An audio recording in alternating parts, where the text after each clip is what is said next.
الحمد للہ رب العالمین والصلاة والسلام علی سید الانبیاء والمرسلین اما بعد فاعوذ باللہ من الشیطان الرجیم بسم اللہ الرحمن الرحیم۔ کاروان امام پاک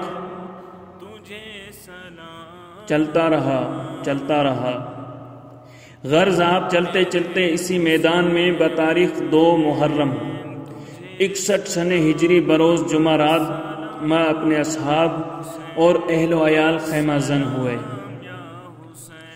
حر نے بھی آپ کے مقابلے میں خیمے نصب کر دیے تھے، اگرچہ حر کے دل میں اہل بیت نبوت کی عظمت ضرور تھی اور اس نے نمازیں بھی آپ ہی کی اقتداء میں ادا کی تھی، لیکن وہ ابن زیاد کے حکم سے مجبور تھا اور یہ بھی جانتا تھا کہ اگر میں نے آپ کے ساتھ کوئی رعایت برتی تو 1000 سپاہیوں کے ساتھ ہوتے ہوئے اس کا چھپنا ناممکن ہے، اور پھر جب ابن زیاد کو معلوم ہوگا تو وہ ہرگز معاف نہیں کرے گا بلکہ سخت سزا دے گا۔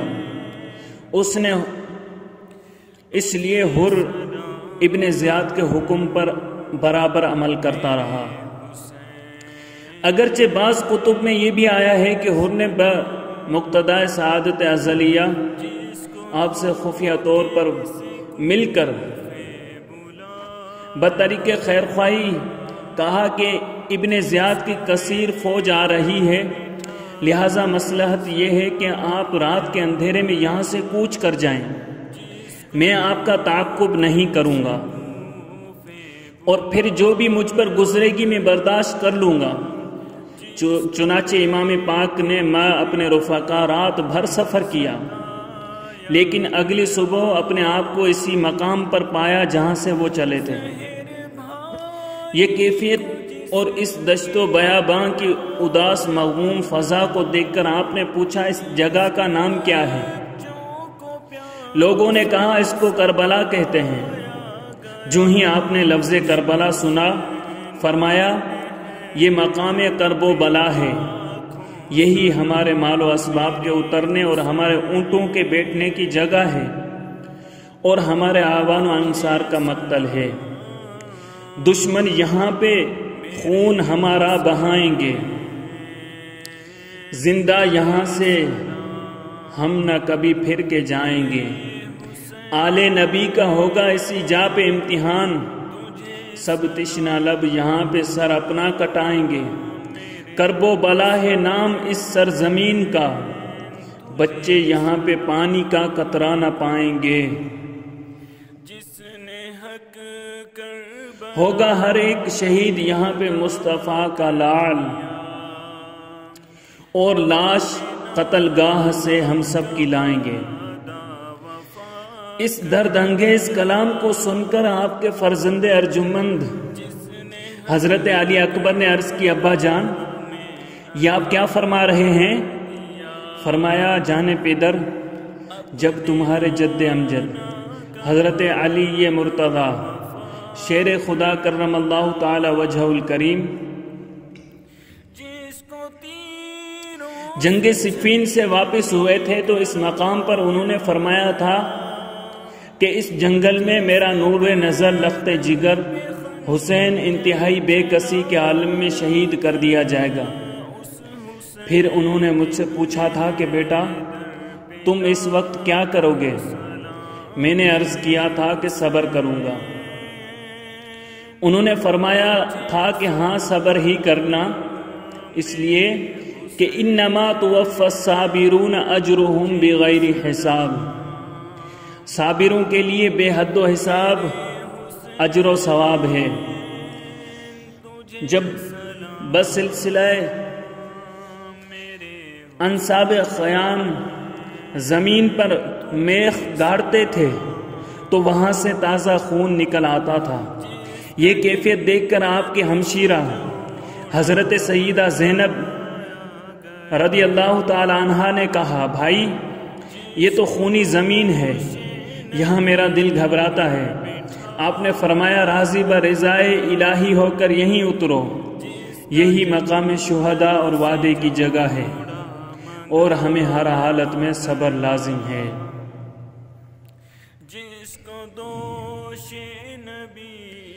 کسی نے جب وطن پوچھا تو یوں حضرت نے فرمایا، مدینے والے کہلاتے تھے اب ہیں کربلا والے۔ ادھر کاروان امام پاک غریب الوطنی کے عالم میں کربلا کے میدان میں خیمہ زن تھا، اور ادھر یزید حکومت ان نفوس قدسیہ پر قیامت برپا کرنے کی بھرپور تیاریوں میں مصروف تھی۔ چنانچہ دوسرے ہی دن عمر بن سعد 4000 سپاہیوں کے ساتھ مقابلے کے لیے کوفہ سے یہاں پہنچا۔ عمر بن سعد حضور صلی اللہ علیہ وسلم کے جلیل القدر صحابی حضرت سعد بن ابی وقاص رضی اللہ تعالیٰ عنہ جو عشرہ مبشرہ میں سے ہیں اور فاتح ایران ہیں، یہ ان کا بیٹا ہے، لیکن مال دنیا کی حرص اور اقتدار کی ہوس نے اس بد نصیب کو تباہ کر دیا، جس کا سبب یہ ہوا کہ انہی ایام میں دیلمیوں نے بغاوت کر کے دستبتا پر حملہ کر دیا تھا۔ ابن زیاد نے عمر بن سعد کو رے کا گورنر بنا کر 4000 سپاہیوں کے ساتھ دیلمیوں کی سرکوبی کے لیے مامور کیا تھا۔ رے خراسان کا ایک شہر ہے جو آج کل ایران کا دارالسلطنت ہے، جسے تہران کہتے ہیں۔ ابن سعد 4000 فوج کے ساتھ نکلا۔ ابھی وہ حمام اعین تک پہنچا تھا کہ ابن زیاد کو بسلسلہ امام پاک کسی ایسے شخص کی ضرورت پیش آئی جو ان کا مقابلہ کر سکے۔ چنانچہ اس نے ابن سعد کو واپس بلا بھیجا۔ جب وہ آیا تو ابن زیاد نے کہا، پہلے حسین کا مقابلہ کرو، بعد میں اپنے عہدہ حکومت پر فائز ہو کر دوسری مہم سر کرنا۔ ابن سعد نے کہا، اللہ آپ پر رحم کرے، مجھے اس کام سے معاف رکھیں۔ ابن زیاد نے کہا، ہاں، معافی اس صورت میں ہو سکتی ہے کہ رے کی حکومت چھوڑ دو اور ہمارا حکم نامہ واپس کر دو۔ ابن سعد نے ان دونوں صورتوں میں سے ایک کو اختیار کرنے کے لیے 1 دن کی مہلت مانگی۔ ابن زیاد نے مہلت دے دی۔ ابن سعد نے اس بارے میں اپنے دوستوں سے مشورہ طلب کیا۔ سب نے امام پاک کا مقابلہ کرنے سے منع کیا۔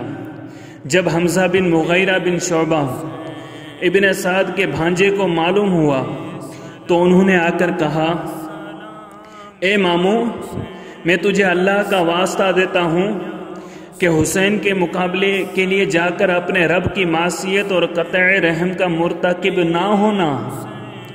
خدا کی قسم، اگر تم اپنی دنیا، اپنے مال و متاع اور روئے زمین کی حکومت سے خارج کر دیے جاؤ تو یہ اس سے کہیں بہتر ہے کہ تم اللہ تعالی سے اس حال میں ملو کہ تمہارے ہاتھ خون حسین سے آلودہ ہوں۔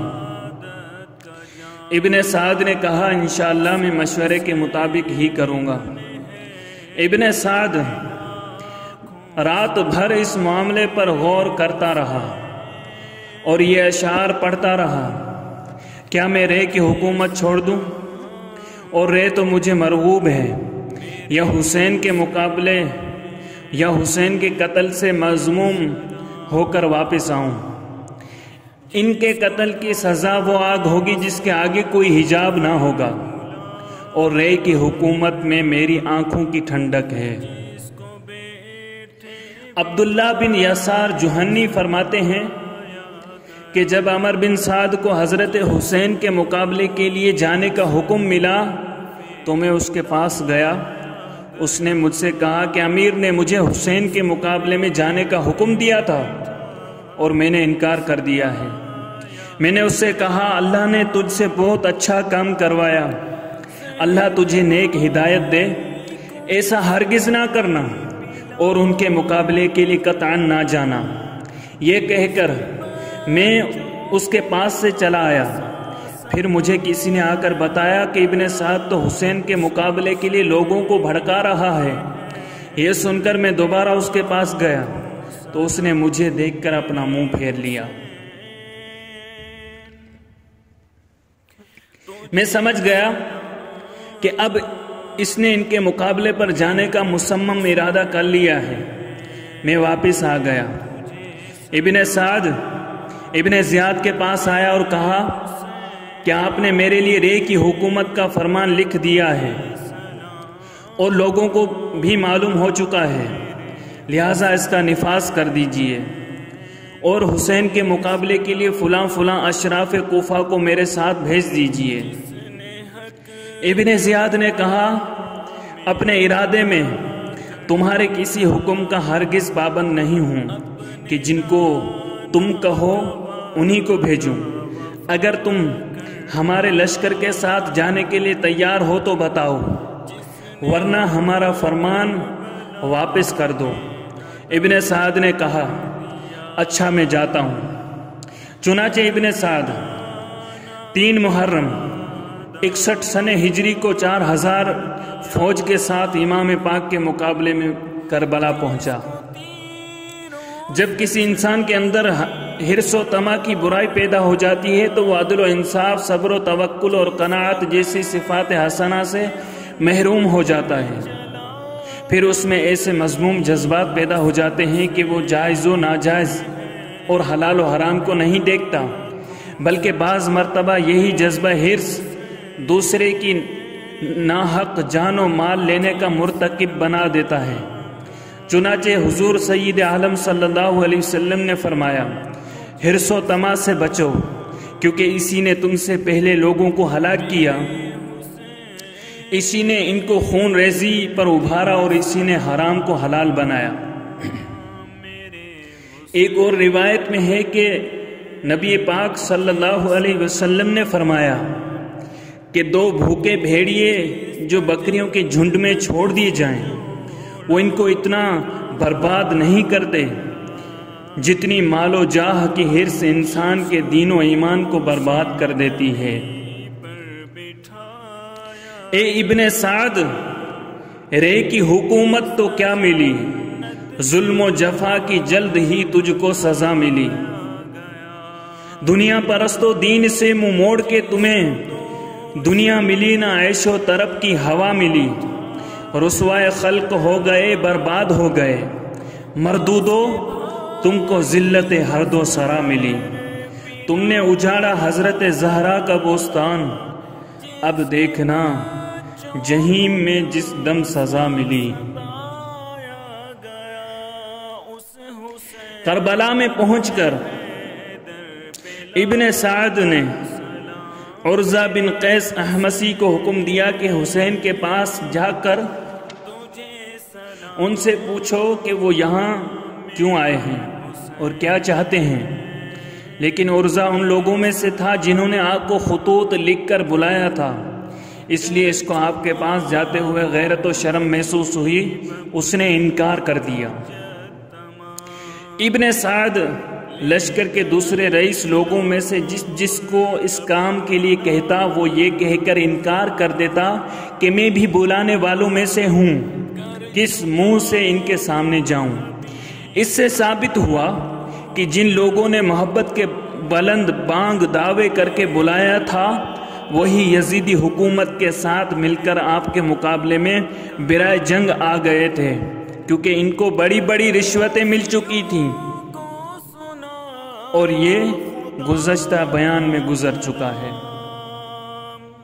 چنانچہ کوئی جانے کے لیے تیار نہ ہوتا تھا۔ یہ دیکھ کر کثیر بن عبداللہ شعبی جو بڑا دلیر اور بے باک آدمی تھا کہنے لگا میں حسین کے پاس جاتا ہوں اور اگر آپ کہیں تو خدا کی قسم اچانک ایک وار میں ان کا کام بھی تمام کر سکتا ہوں۔ ابن سعد نے کہا میں یہ نہیں کہتا کہ تم اچانک ان پر حملہ کر کے ان کو قتل کر دو، میں یہ کہتا ہوں کہ ان کے پاس جا کر ان سے پوچھو کہ وہ یہاں کیوں آئے ہیں اور کیا چاہتے ہیں۔ کثیر چلا۔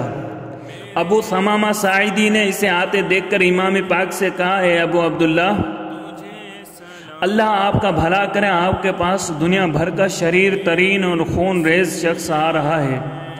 یہ کہہ کر ابو ثمامہ کھڑے ہو گئے اور آگے بڑھ کر کثیر سے کہا تلوار ایک طرف رکھ کر امام سے ملاقات کر سکتے ہو۔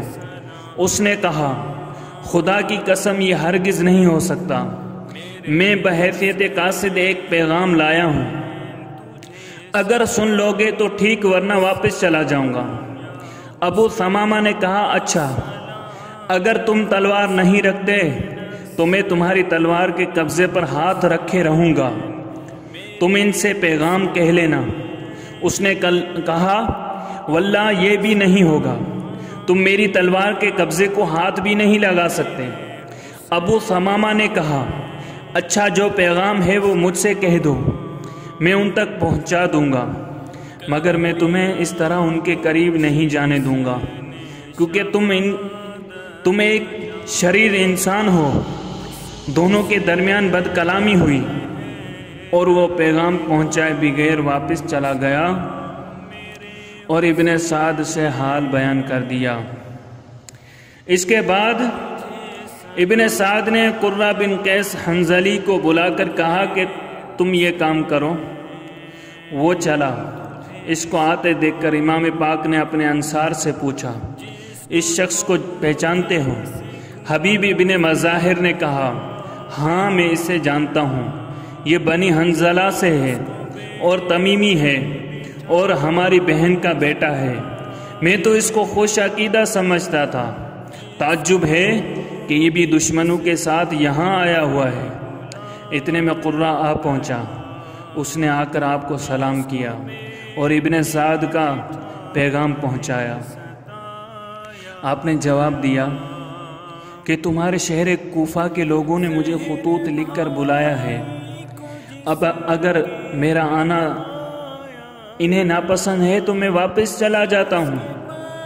حبیب ابن مظاہر نے قرہ سے کہا کیا تم واپس جا کر ان ظالموں کا ساتھ دو گے؟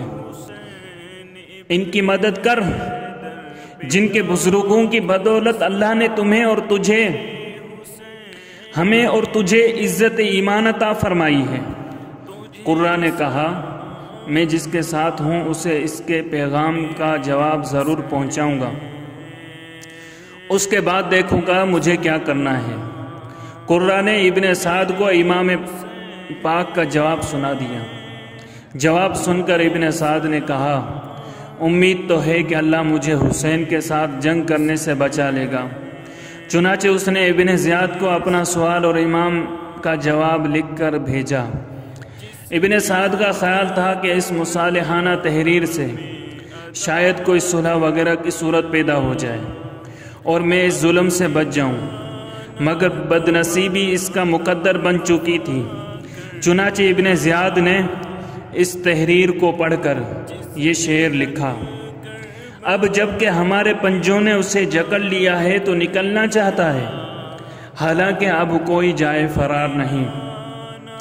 اس نے ابن سعد کو جواباً لکھا کہ تمہارا خط مجھے ملا، جو کچھ تم نے لکھا میں نے سمجھا، تم حسین اور ان کے ساتھیوں سے کہو کہ وہ یزید کی بیعت کر لیں، اگر وہ بیعت کر لیں گے تو پھر ہم جو مناسب سمجھیں گے وہی کریں گے۔ ابن سعد کو یہ خط ملا تو اس نے کہا میں سمجھ گیا ہوں ابن زیاد کو امن و عافیت منظور نہیں۔ اس کے بعد ہی ابن زیاد کا دوسرا خط ابن سعد کو ملا جس میں یہ حکم تھا